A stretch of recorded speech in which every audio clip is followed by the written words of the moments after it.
Yeah, so welcome to episode number 1 of the Fatherhood on the Field podcast. I am your host, Luke Sawyer, and the founder of Fatherhood on the Field. So super excited to jump in here today, talk a little bit about baseball, talk a little bit about fatherhood, and honestly just spend time with Justin Dillard, who I will say personally, I have probably learned more in ministry from this man than any other human on the planet. So I'm excited to just see your face as we're sitting here over Zoom and talk a little bit about this. But I'll let you kind of talk about yourself here in a second. But Justin Dillard played at Highlands Ranch High School. Highlands Ranch, then Smoky Hill, yeah. Highlands Ranch, then Smoky Hill, then to Yavapai Junior College in Arizona, then to Dallas Baptist University. So has a career in playing collegiately into coaching at the high school level in Colorado, and now is a law enforcement officer in Arapahoe County. Is that right? That's correct. Arapahoe County. So, yeah, and we got to hang out and disciple 15-year-old baseball players with Complete Game Ministries years ago. So, yeah, we go back a little ways. So I'm glad to have you, brother. Yeah, glad to be on here. So tell us, fill in the gaps where I maybe just missed. Tell us a little bit about yourself. Well, the flyover Cliff Notes version was, so I grew up, my dad was a cop in LA, 80s, 90s. And long story short, he got ambushed in the line of duty. Gang followed me and my family into Toys R Us on my 10th birthday. And that's why you went into law enforcement. That's a big reason. Why I circled back to it. But anyway, so yeah, then, baseball became everything. And until I had baseball kind of taken away a little bit due to head injuries in high school, that's when I became a Christian. And then, came back to baseball. And then, God brought me into law enforcement now. And a lot of the same principles apply. No, that's awesome. No, I kind of obviously the premise of why we're jumping on here is you're also a dad. So tell us a little bit about your family. Yeah, so I have 3. My oldest, Caroline, is 13 and in 8th grade, and she is taller than my wife, and they share clothes, and it's weird. Then I have a middle son, Jackson, who's 10 and 5th grade, and then a youngest is Lila, who is now 6 and in 2nd grade. Which is nuts, because I think last time we were together in person was Rochester, correct? In 2017? That might have been, I think it might have been 18. Might have been 18. All right. But yeah. And I remember Isaiah and Jackson and Elijah, my 2 oldest, running around the field. And I actually saw videos of that the other day. Like it's crazy how fast time goes. Yeah. So real quick. Dude, it's crazy. So let's jump straight into this, because the purpose of our time together is to talk about fatherhood, right? To talk about an intentionality in fatherhood where we connect fatherhood and the game of baseball, because that's what we've been around. That's what we've been part of. But obviously fatherhood transcends the game of baseball. This is just a vehicle that we use, have used, partially used to connect with our kids. But through your journey, as dads are listening to this and they're thinking about what it looks like for them to raise their kids and to connect with their kids through the game and stuff like that, how was your career shaped or not shaped by your dad? It's interesting. So my dad was an incredible guy. Like I said, he was LAPD in the 80s and 90s. He was an 800-meter runner for the 88 Olympic Games. Really? I didn't know that. Yeah. That's awesome. So yeah, and he was like sponsored by LAPD. They thought, they did a lot of cool stuff for him. And he played basketball. That was really kind of his passion, was basketball. So in a lot of ways, it was hard being Denny Dillard's kid, just because he was so good at everything that he did. And so baseball was perfect because I loved it. My dad loved it, but he sucked at it. So baseball was kind of that thing where that became mine, and that's where I got to come into my own. And he never claimed to be an expert. He always, put me in positions to be successful and get me coaching, and he always supported me in it. But he was never the guru of all things baseball. But like at the same time, he took pleasure in watching me play. Hmm. So yeah, so it was a connection that we made that way, and it was still special. Yeah, no, that's awesome. And I feel like that's actually similar to my dad. My dad wasn't a ball player. But some of my fondest memories of my childhood, my dad was an architect. Mhm. And he worked at this retirement home. He designed like retirement centers. And outside of the window of his office was a field at this retirement center. And he would come back and he would pick me up from home, and we'd head straight back to the office, straight back to the field. And I remember those times of just being out there around my dad's work, but not really around my dad's work, and just on the field with him. And some of those memories I have, to the point that when I started long tossing long farther than he could, Mhm. and the little bit of a shot to the ego that gave him. So what did that look like for you and your dad in terms of him engaging you through the game, even though that wasn't his thing? Um, so, and even into this day, just from fandom, even though I'm not a huge like fan, because once you've been around the game so long and you get to see behind the curtain, it's not as glamorous and as you think it is, and you realize these guys are just dudes, like everybody else. Where he still loves to like follow the Dodgers, and so we'll talk about that, and but yeah, for him, same thing. Like he uh like we'd play catch, and mechanically he's not great. And like I said, when he got ambushed, one of the lasting injuries from that was a head injury first of all, but then he separated his shoulder in that same incident. Hmm. So it's like when I would fly the ball, high and right, because I wouldn't get out front with it, like he'd have to do this and he'd always come down, and I'd feel terrible. um, but he coached. He was a good leader. Hmm.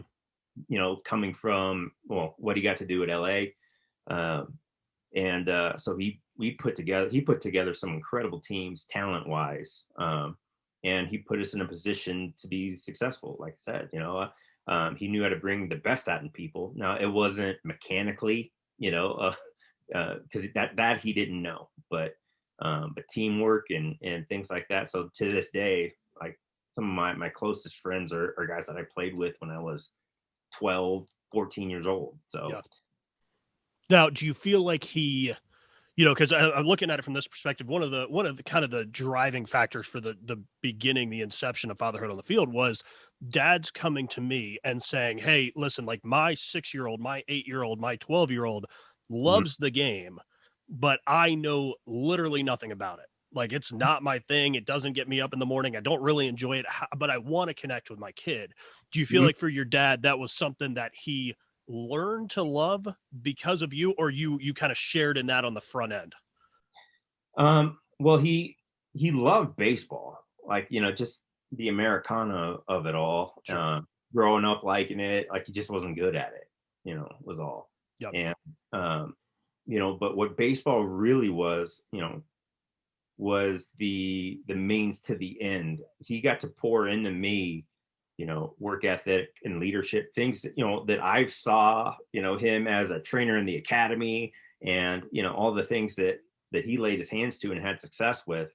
Uh, he got to transfer that through the medium of baseball. Like, Hmm. so he got to teach what he was great at through something he wasn't great at. Like, Sure. so like, all of this baseball, baseball's never about baseball. If it isn't, it's a waste of time, you Amen. know, um, or else you're living and dying by a game that you die more than you live. Amen. Yep. Um, but yeah, it was, using that as the avenue that really, honestly, stuff that to this day I use, in law enforcement, like in my marriage, Hmm. as a father. Yeah, all of it. So what are the key principles, as a man that you want to instill into your kids, or, especially your sons? Uh, and that's if baseball has their heart, then that's the avenue. Yep. Yep. That may change over time, over the years, but right now, that's it. And go with it. Yep. No, and that's a great word. And I think for us as dads, I hope that over time there might be people listening to this podcast that baseball's not their avenue, Right. Yeah. And I've said that, and I'm sure you've said that with your kids. I've said if my kids never want to throw a baseball again for the rest of their life, I couldn't care less. Yeah. Right. I mean, I want to connect with them in what they do, Mhm. and learn to love that thing, Mhm. whether that's playing the violin. I know nothing about it, but I Yeah. want to engage their hearts through it. And really that's what this whole fatherhood journey is about. So Yeah. now, as you kind of saw your dad model that, right, Mhm. and then you step into, your playing career and you get done and you transition, how long of a gap was there between you playing and you coaching? Not much at all. So yeah, I got done playing really after fall semester of 2005, and then I coached, a freshman high school team at Regis High School in spring '06. So Okay. I've never not been a part of the game Sure.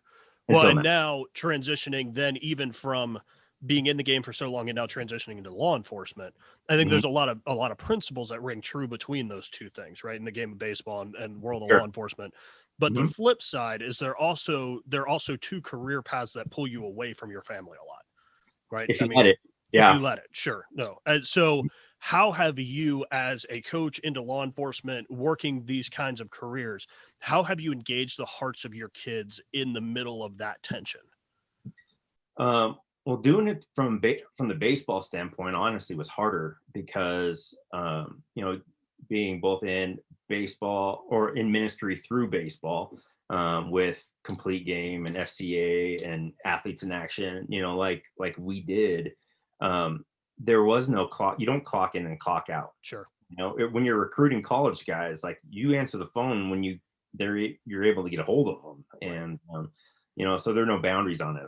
Right now, as a cop, it's super nice because I clock in and I clock out. Hmm. Other than like we got to go in for court whenever that's scheduled, or on certain positions you have on call. But other than that, like you can. It has been way easier to prioritize and focus. Hey, this time is blocked out for this. Um, so it's like you budget your money, you budget your time. Right. So do you sit down? Do you know where your time goes? Just like, do you know where your money goes? Like Sure. if it's too much is going to one thing instead of the other, know that okay, that's an indication of what's important to you and what you're communicating to your family, what's more important as well. Right. So your job tells you, what, you know, where where they want you to spend this amount of time. There's a lot more time outside of work time. Hmm. The 40, 60, however many hours a week you work. The rest of it is yours to steward.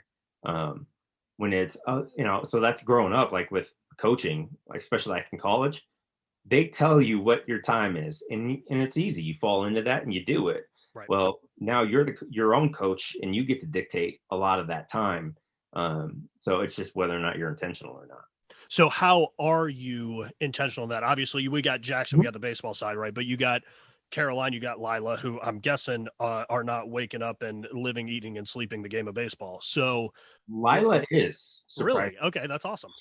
Yeah, and I hope Jackson never, watches this podcast. Lila mechanically is better. That's Like, fantastic.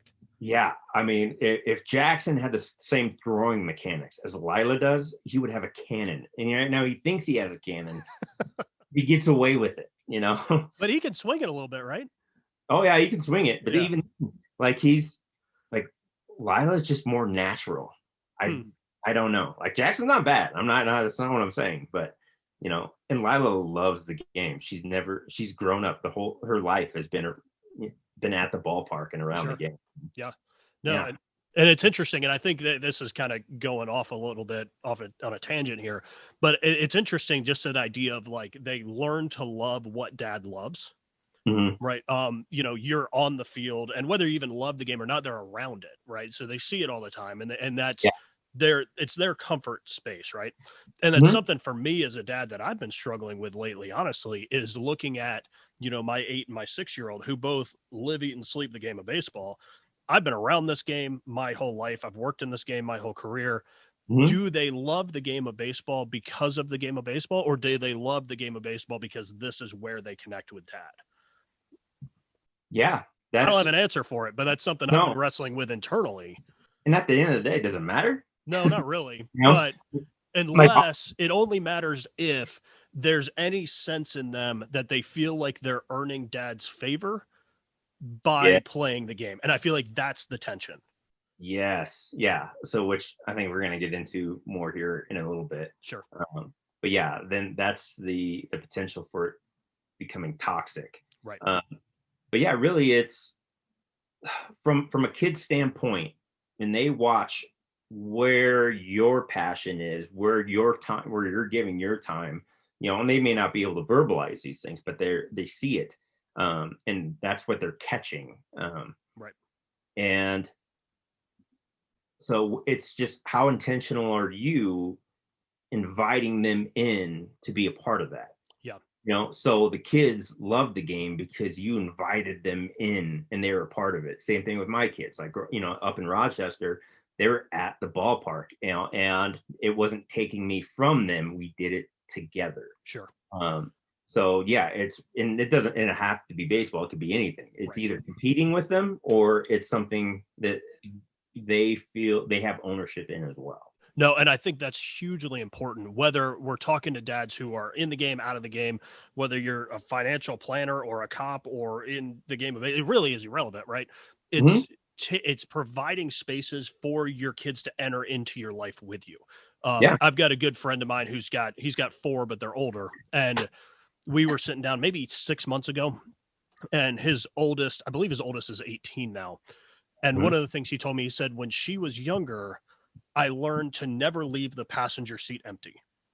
And I was like, huh. And so he said, anytime I went somewhere, I Hmm. just pulled one of them in with me. And he's like, there's no agenda with it. But that's where the conversations would happen. That's where the conversations would open up as she's looking out the car window and they're just talking. And that stuck with me, that I've kind of put that own principle in place of saying, I mean, my kids are younger. I'm not Mhm. going to leave the car seat empty. Yeah. If I got to, if Abby sends me to the store to pick something up at Publix, I'm going to throw a kid in the car seat with me and we're going to go together. Yeah. Because it's just giving the space and allowing your kids to enter into your life with you. Mhm. And sometimes I mean, it really is the mundane. It's those little things, whether it's on a baseball field or in an office building, it doesn't matter. It's Mhm. those mundane moments that ultimately are going to bring memories for a lifetime, right? I mean, I still remember my dad's architectural office and the little tiny ice cubes they had in the machine. And like, I would get so excited about the ice cubes. Mhm. But how many dads are out there that their kids don't even know about the ice cubes because they've never given the space for their kids to enter into their life with them? Yeah. Well, that's a good point. And that doesn't go away. I mean, I'm 38 years old, and I now am able to connect with my dad at a level that I've never been able to because I'm in law enforcement Mm, and that was his world. So even comparing, contrasting, or even from a spiritual standpoint, being able to reapproach like stories that I heard before, but I have a different understanding now that I've experienced it sure. some. So being able to reprocess and talk through some of those things, because I can do that from a experiential standpoint. Hmm. Uh, Oh, that's good. so like that, yeah, that never goes away. Yeah. Well, and it's creating the culture in which when my kids are 38, Hmm. they're going to be looking to continue to connect. And not saying that, that kids are going to make their own decisions, right? But it's Hmm. giving every opportunity and space for them to do that. Yes. I still call my dad 3 times a week. Hmm. And so I think, that's critically important for us as dads, is to foster that environment of communication, Hmm. because we're never going to touch their hearts if we don't give the space for it to happen. And I think we just get so locked into our busyness. And sorry, this is my tangent again, but even this morning, I'm rolling out of the house this morning, and our 6-year-old Abby had an issue with our 6-year-old, and like I've got a meeting, I've got a phone call coming up, and it takes me sending a text to say, "Hey, can we back up this call 10 minutes so that I can engage with his heart rather than just respond to, hey, don't do this and apologize to your mom." It's, why are we doing this? And let me take the space for you to come sit in my lap and we're going to talk through what's happening here Hmm. without just responding so I can get on to the next thing. Yeah. Well, honestly, it's funny, because I'm a rookie patrol cop right now, and Yeah, John Nolan. Yeah, I'm John Nolan. You're John Nolan, Denver Um, PD. and the same thing. I have, sergeants, and there's a sergeant that, like, I'll mess stuff up. I had one where a lieutenant like put himself on a detail to come meet me at the jail when I was booking in this guy 2 days ago, and had took the time to, like, we sat down in an office, and he explained, you know, he turned it into a teaching moment instead of a scolding moment. It would have been easy for him to just you know, be captain obvious, be coach obvious, and say, you did this, you need to do this, blah, blah, blah, blah. But he came alongside, he met me there. And because of it, yeah, I learned something that I'll never forget. And now when I enter into a similar situation, I already know which decisions I'm going to make. Um, where there's other sergeants that don't engage that, and they just write you up. Like, that's not helpful. You're not, as a leader, as a father, your job is to bring out the best in your kids, as a boss, the best in your employees, and you're going to benefit from that. Yep.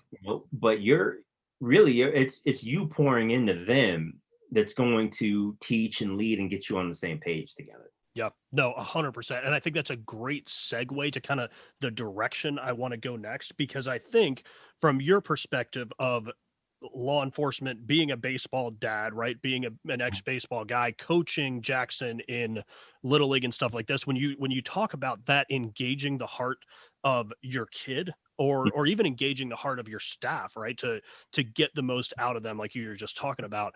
As I watch dads, Little League dads, engaged with their kids at the field, I see the opposite. Sure. And I think it's something that needs to be addressed, and something that has really not sat well with me. I mean, as much as we've been around the game, this was my kid's first year of organized baseball, right? They started playing in the Dominican, where you threw every kid out on a field. Like, they've never been around this. And it honestly, for me, it was kind of eye-opening this year of seeing the pressure that is put on these kids at 7 and 8 and 9 years old by their dads, who are sitting in the bleachers screaming at them.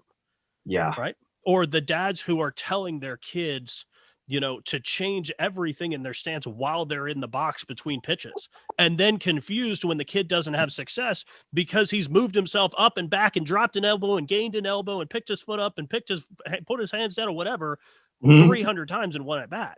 So as a dad, looking at Jackson because he's playing, or Lila because she's playing, looking at baseball dads in general, what is one thing that you wish Little League dads understood about approaching their kids through the game of baseball? Whew. Sorry, that was kind of a loaded question, Yeah. but No, it's a deep question. That's why, I exhale at that. Because I think dads get mad and they bark at their kid in the box, even, because it's based off of really them, and so they're worried about the outcome more than the process. So I think as a dad, you can't be upset, or even then you can't wear that yourself.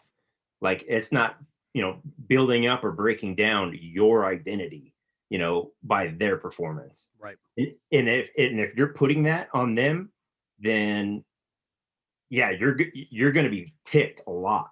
Like, that's where, especially, my son, because he has social and emotional needs. Like, he's super bright, he's athletically talented.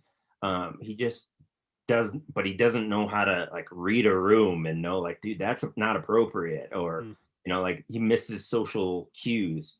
So especially, taking him going out just in public and he has a meltdown, if I'm going to be embarrassed by his reactions, then that's going to make me mad, where Sure, because you feel like it's a reflection on you. it's a reflection on you. You Sure. got to get rid of that mindset and be like, okay, this is where he's at. What does he need? How, again, not am I embarrassed by his actions, but how do I come alongside him where he's at and then help him get back? Yeah. So it's whether or not you're willing to do it with him or tell him what to do. That's, again, Captain Obvious and and my lieutenant, where it's like, yeah, all right, I'm gonna come meet you where you're at, and we're gonna get through this together. That builds up confidence, and that trains them to, so like in that situation, you get to pour in, you're asking them the right questions, and so you're showing them how. You're just not more than you're just telling them how. That doesn't help. So it's not like they don't know. Like if your kids aren't doing something that you want them to do, there's only three reasons that could be happening. It's either one, they don't know, like you need to teach them how, what the knowledge portion of it. Two, they're weak in the habit. Like, okay, they know what you said, but they don't know how to apply that. And that's a skill that is being built. So knowledge, skill. And then third is they're just being rebellious. Like desire. Right. So we'll jump to that. We'll treat all these situations like this when really it's either a knowledge or it's they want to do well. They want to be able to do those things. They just don't know how. So jump in there and tell them how, show them how, and do it over and over again till you get it right. And then do it over and over again till you can't get it wrong. Yeah. No. And it's the time. It's the time. And I think that's where, like, one of the trends that I see happening now for my kids who are 6 and 8 is we're going to ship our kids off to this private hitting instructor who's an hour away at 8 years old. Yeah. And it's like, no, your priorities in this game are out of whack. And I think baseball dads need to hear that. Like, the game for the game's sake is worthless.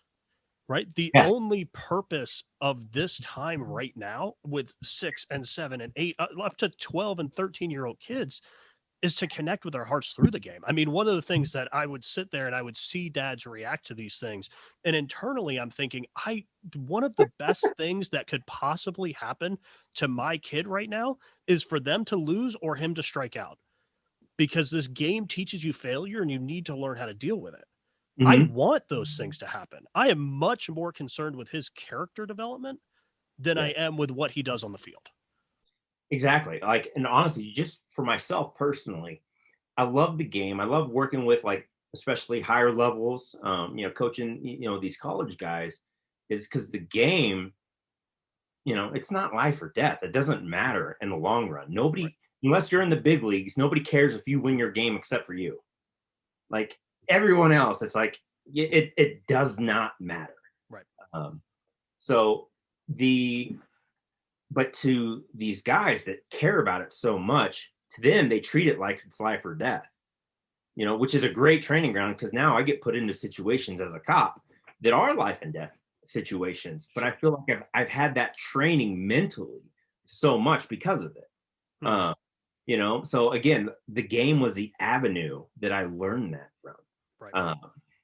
So under pressure, when things go down, like, can you perform? Can you keep your head straight and know what you got to do and not get locked up in, all these other things that are stealing your focus? And so that's all the game is. It's like, nobody, if you screw up, nobody's going to die. Yeah. Well, and I love even thinking back to our time years ago in Colorado, right? Of articulating the fact that the game was never meant for the game itself, right? The game was only meant to point to something bigger. Yes. And if we're so locked into this, we fail to see the bigger picture that's behind it. Yes. And I think for dads, I mean, what I really out of this conversation, and I'll kind of segue into the next thing I want to hit with you, but I want dads to see the opportunities that are present to them in these moments, because this time is quick. It's going, man. I mean, our kids are growing up and we're going to miss it. And if we're so worried about their success or their mechanics at this age, we're going to miss out on the opportunities to engage their hearts. Right? Well, it's about the time. Both of our memories with our dads growing up around the game of baseball were not around mechanics. It wasn't. It was around the heart engagement we had. Yeah, especially with boys. Or even, let me back up, even to like youth ministry. So I was a youth pastor for a couple years before I got into baseball ministry. And the fatal flaw of youth ministry was, from a gospel standpoint, we're telling these kids, hey, it's not about you. But then programmatically, everything we did was about them. So there was this difference between what we were communicating, verbally, and what we were communicating by action. Mm-hmm. So the game is like, if you're sitting there, you're trying to mentor your kid, and everything you're doing is about them, then, or, vice versa, where you guys are just, knee to knee, working through this, it's going to be you telling them what to do. And you haven't taught them anything other than to listen to what you say. Right. You haven't taught them to think. You haven't taught them to, have the mindset that you want them to. Baseball is something that you get to go shoulder to shoulder with and point at the game, instead of pointing at your kid, and so it becomes this third party buffer. Yep. So even better, I'd say, if you're not a big baseball guy, it's even better, because now, not only you get to show your humility in the things that, this is what I know and this is what I don't know. I'm not gonna claim to be something that I'm not. And then you get to jump into that process with them. So you're teaching them how to learn by learning yourself with them. Yep. Well, so, I love the way you said that, because it is better that we're not big baseball guys. Mm-hmm. Right. And so going on that train of thought, if we transition a little bit away from fatherhood to the game, mm-hmm. right? So with the guys that have come to me, and I'm sure dads have come to you with the same question of, I don't know anything about this game, but I want to connect with my kid. Mm-hmm. But I also want to give them tools to say, hey, let's give you some knowledge base here so that you can know what the heck you're talking about. As mm-hmm. we sit at Little League fields and we listen to dad spout off the worst advice you've ever heard, the worst advice you've ever heard. And I'm like, please never teach someone to hit that way. His chances of success have just plummeted right now. Being a hitting guy, but putting it in the context of 6, 7, 8-year-old kids. What are some things baseball wise that you feel like, oh, dude, yeah, I know your smile says you've heard the same thing. Oh, yeah. And every time I hear these things come out of these well-intended coaches, dad coaches, a baseball fairy dies, So I've always been a part of coaching my son. So like, I've been the head coach. I brought in guys, around me that have been a part of the game. Now my time is different. I can't pour into administratively running a little league team. So I come and help them, but I trust these guys, and they played at the college level, and so it's like, so that's different. My daughter is different. So this was her first year playing organized baseball, but again, she's grown up around the game. She understands the concepts, so listening to this dad coach, it does not matter, but at the same time, legitimately from a baseball standpoint, it did her more harm than good. Sure. So like, point the glove where you want to throw it. So we got scarecrows coming in, and then we want them to be able to get here, and like, just things that don't make sense. So as a kid, as a baseball guy, like, we're like, you and I, like, right, what we would want to accomplish through, fatherhood on the field is, how do you simplify mechanically what you want them to do? And then how can you teach them to do that without making it too technical? Like the whole, bear in the woods. Remember that deal? 100%. So, I used it on Sunday, actually. So yeah, and I got this from a guy that mentored me, who was a college football coach. So he was trying to communicate. He was trying to teach, college kids, to get in the right positions as an offensive lineman. So these are big oafs that aren't, as agile or athletically, like they're different. They they need to be for, these big whatever. So trying to get these guys to put their bodies in the right positions. I don't know if I'm scooting the whole desk back just so I can. This is intense. This is getting intense. If you're listening to this, you should probably hop over to YouTube and watch it. Oh, okay, good. So, so like instead of saying, hey, we need your legs at a 90-degree angle and this much, percentage weight, 60% on your heels, 40%, or whatever it is, he told his guys, all right, take a dump in the woods.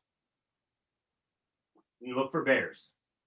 And then that put them in the position that he wanted them to be in. Right. So what can you do to allow them to don't coach mechanically the athlete out of your kid? Right. So like, or Darren Erstad at Nebraska was doing the same thing, instead of these top hand, bottom hand drills, like, which I hate. In general, I hate separating them because then you're going to end up, getting this tennis racket swing because that's just not how it works. He put a Frisbee, and these are, athletes at the University of Nebraska. Gave him a Frisbee and said, all right, throw it in the top corner of the net, so then they're here, and that was getting the actual motion that they wanted it to. Right. So, how, or the younger the kids are, the more simplify you mean, like the elbow, the up, the squish the bug, the like those in and of themselves, you're making it too mechanical, where honestly all you want them to do at the very youngest age is get their barrel in the zone and keep it there as long as you can. Yep. If your barrel is on the plane with the ball coming in, then you can make contact with it here, but if it's, here, then the ball, you have that much time to actually make contact with the ball instead of this whole plane. Sure. That's, again, putting them in a position to be successful, and same thing, like throwing wise. It's how, like, if they're going rotationally, throwing here, then okay, if I let go here, it's going to go there. So I'm like a sprinkler, depending on when I actually release the ball. Get your hand on plane coming down through, so it's like, it's directionally, it's going to go in the right direction. Right. If my hand is on that path, if my body is on that path, then I'm going to find some success. Yep. Then from there, it's just, okay, am I on top of the baseball enough to come down through? So the energy that I am giving is actually coming through the ball instead of under it or around it, or right. So, which is a great metaphor, because if in anything, if you are intentionally pointing and giving all your energy, your direction, your resources at something, your chances of hitting it go way up. Sure. Yep.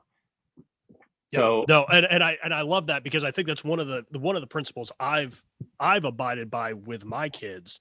Mm-hmm. Is at this age, at these younger ages, really, I just want them to learn their bodies, right? Yeah. They're just figuring out their body, where their body's in a position to have success and where it's not. My 8-year-old at this point, I have told him literally nothing about his swing. Mm-hmm. And you know what we do? I just throw it to him. Say, go hit the ball, right? Yeah. All he needs at this stage is reps. Yeah. And I watched this year, and he consistently got better, mm-hmm. while being told nothing, right? Because all it is, and even if we go along this train of thought, right? You look at big league hitters, best hitters in baseball, right? They mm-hmm. all start at different positions, but they all get to one position. All get to the same. And so if I can take my 8-year-old and I can say, all right, I don't care what your body does. Let's just get to mm-hmm. this position right here, whether you want to start there or whether you want to stand on your hands at the beginning and do a cartwheel into it. As long as you get here, I think you're going to have some success. So let's just get here and let's just swing the bat. And I think we've overcoached these kids into oblivion, that they're so aware of their body that they're panicked by it. Yeah. And I think they're given so much information constantly that they don't know how to process it. And I even see this with the college guys that I coach. Definitely. They're given because they're so in their head with so much information, but let's be honest, they're not athletic enough to make the adjustments on the information they're given. Right. And our kids aren't athletic enough to make the adjustments on the information they're given. Mm-hmm. And so how do we just put them in a position to be comfortable in their own bodies and Mm-hmm. figure out how their body works and build overall athleticism? I mean, that for me Yeah. right now, one of my favorite things for Elijah, my 6-year-old's baseball career, whatever Mm-hmm. that happens to be, whether he never plays baseball again, I have no idea, is Mm-hmm. that he does gymnastics. Like, go be an athlete. Go Yes. go flip upside down. Go Mm-hmm. do pull-ups. He's constantly doing pull-ups on my door frames now. Yeah. But I'm like, that's what I want to see, because you're learning your body, you're learning how your body works, and you're building overall athleticism. And Yeah. all these other things in terms of baseball, that's all going to fall into place. We'll Yeah. figure that out as we figure that out. As you come into your body, as you develop, then we'll be able to work through those things a little bit more. Right. Because as an athlete, you're going to be your body. You're going to be able to figure it out. Yep. You'll make adjustments. Like ultimately, like in the game, you need to be able to make adjustments in the middle of an at bat. Right. You know. But yeah, so the foundations of that when they're younger for Jackson, yeah, the only things that I've coached him in. Sorry, one Nice day standing up again. I'm not a good enough coach to just explain it. So for him when he was little, you know, he's either 2 up and 2 down, or he's lunge and his head's going all over the place. So there's 3 things that I told him to do. I said, okay, from here, spread your feet. So now I know he has balance. It's hard. He's going to stay in between his feet if his feet are wide enough outside of his shoulders. Sure. Okay. Spread your feet, bend your knees so that you're not just, you know, Tomahawking the so ball. yeah, instead of saying, hey, you're squish the bug, it's like, all right, bend your knees, because now if you're going to swing, you have to use your lower half because it's already engaged. Yep. And then, from there, it's instead of doing this, like, get your bat back. So from this position, okay, then whatever's going to happen next, is going to be, more like this, just compared to what it was. So the more, like, all I would say to him before, all right, spread your feet, bend your knees, bat back, then let what's going to happen. Right. But what the body wants to do after being in that position is going to be more along the line. Sure. And from there, like, he'll figure it out. It's teaching him to make his own adjustments as well. Yes. And I think these kids, and as we got to higher levels, you're making adjustments, like you said, in the middle of at bats, you're making adjustments based off of situations. Mm-hmm. And if you're only growing up making what you think are adjustments based off of your dad yelling them from the stands behind you, you don't know how to think for yourself. Yeah, I think it's teaching them to understand how to think for themselves and understand how their body works, and then being able to self-correct and self-adjust as they get older and they see this is what works and what doesn't. Yeah, so it's one of the most challenging things that somebody ever asked me in regards to fatherhood was, am I preparing the road for my kids? Am I telling them what to do and having them do it, and that's their process, is do what he says? Or am I preparing my kids for the road, knowing the road's going to be crazy and I'm not going to be there every time that you need to make a decision to tell you what to do? Yep. So how am I preparing my kid or whatever it is that life has to throw at them? And yelling it from in the middle of an at bat, yelling from the stands isn't helping. Even yelling from the dugout, like, if you are dad coach, like, is that helpful? All things. Yeah, it's not. I'll tell you, it's not. No. And I think, and that's a great culminating point, I think, for us to wrap this up, because it brings us back to the fact that baseball for baseball's sake is insufficient.